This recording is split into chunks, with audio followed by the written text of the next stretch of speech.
entree and dessert. So we have our shrimp skewers that we're going to marinate.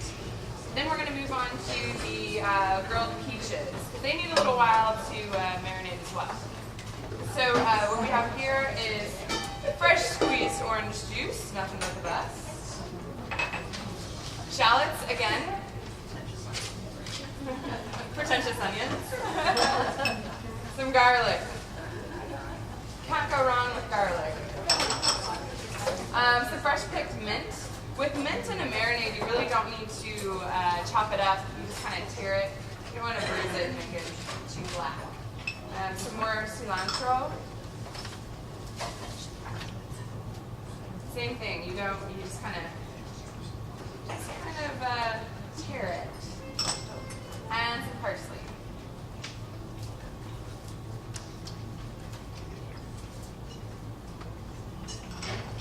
Okay.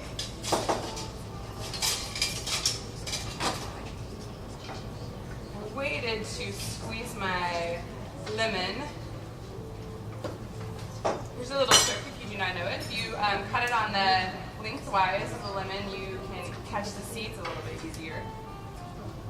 So, try that next time you need fresh lemon juice. Let's do it one more time.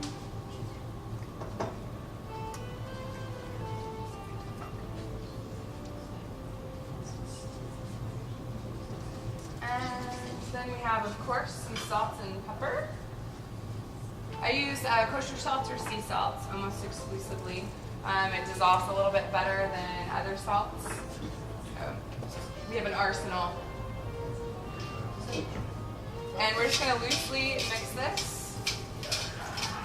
And then we will add our olive oil.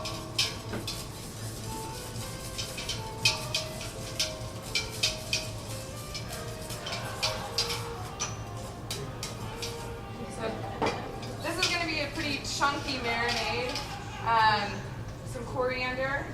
If you've never worked with coriander, coriander is one of those spices that will really bring out the aromatic qualities of all the other ingredients. So this is a very chunky marinade. It doesn't need to be pureed. If you feel like doing that, that's fine. It's your kitchen. And then we have some shrimp that I went ahead and peeled and deveined and detailed. I am a stickler. If there is shrimp to be eaten and it is on a plate, I feel that it does not need a tail. I feel the whole messy taking apart, because I've had shrimp tacos and the tail is still on the shrimp that's inside of the taco. I'm like, wait a minute. I need a special utensil for this. So we're just going to pour this lovely marinade all over the shrimp. And you want to make sure it gets incorporated appropriately. And let it sit for about 30 minutes. I'll show you how to skewer them right now, because Bo, the magic chef in the back, has some of these already going on. What you'll need to do is go through the head first and then the middle. You don't really need to go on the tail because it's too weak to really handle. And go ahead and kind of cinch it up a little bit. And I also like all of them going the same direction. Not obsessive compulsive. Okay, got it. Crazy ways. Like this. You can make sure that you soak your skewers before you actually skewer the shrimp. That way when you do put them on the grill, they don't burn. And your guests will have something to pick up instead of a charred, messy thing. So, all right. I'm going to wash my hands really quickly. Did you put cumin in instead of cumin? It'll give you a different... On the recipe, it's called cumin. Yeah, you can use either. Okay. Absolutely. Okay. Make sure our cutting board is all sanitized. I'm going to marinate the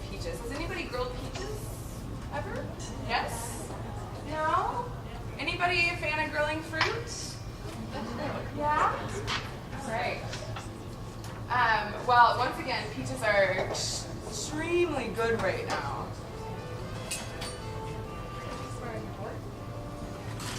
What did you say that? Pot sanitizer.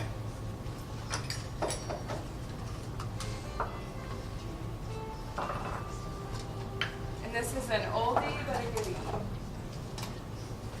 So in your marinade, you're going to have a little bit of olive oil. What are you making now? We're going to marinate the peaches. Get those going so we can move on to something different. We have vinegar. A little bit of vanilla. Good. Cinnamon. If you want a different cinnamon flavor than what you normally get, try to find Vietnamese cinnamon. It's a little bit stronger. It tastes almost like cinnamon candy. So try that. And honey. I'm going to steal one of my skewers. And we have some great local honey vendors. It's Clover honey. At the farmers markets. All right.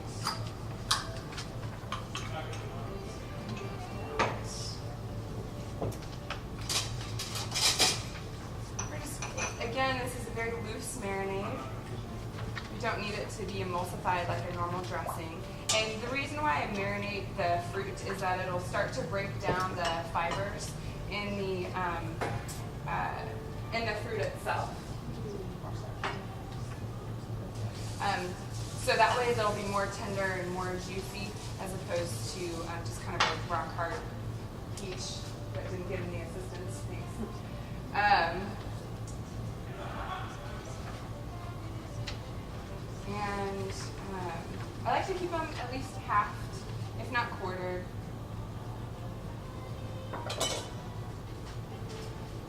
And again, it's kind of up to you whether or not you want to take out the pit right now or you want to wait till they're a little bit softer and after they're cooked.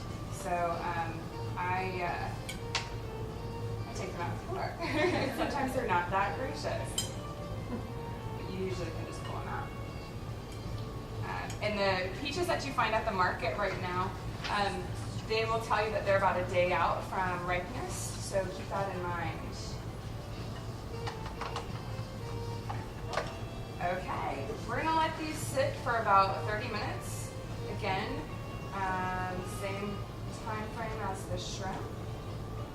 And they're going to be really good. We're going to serve them with a little mascarpone gelato and honey and lavender on top. So they should be very tasty. Okay, does anybody have any questions so far? What's another fruit? My husband doesn't eat peaches. Plums, apples, pears, anything of that nature.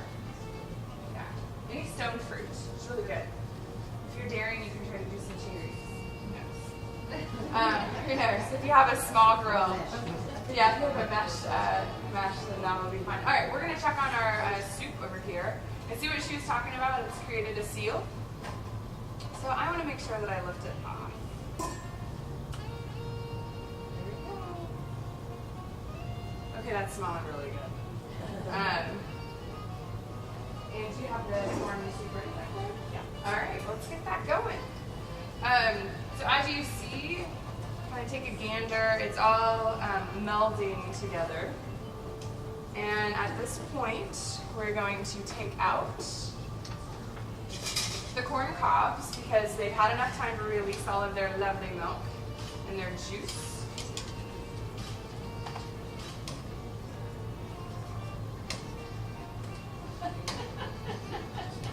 And we're going to stick it in the blender.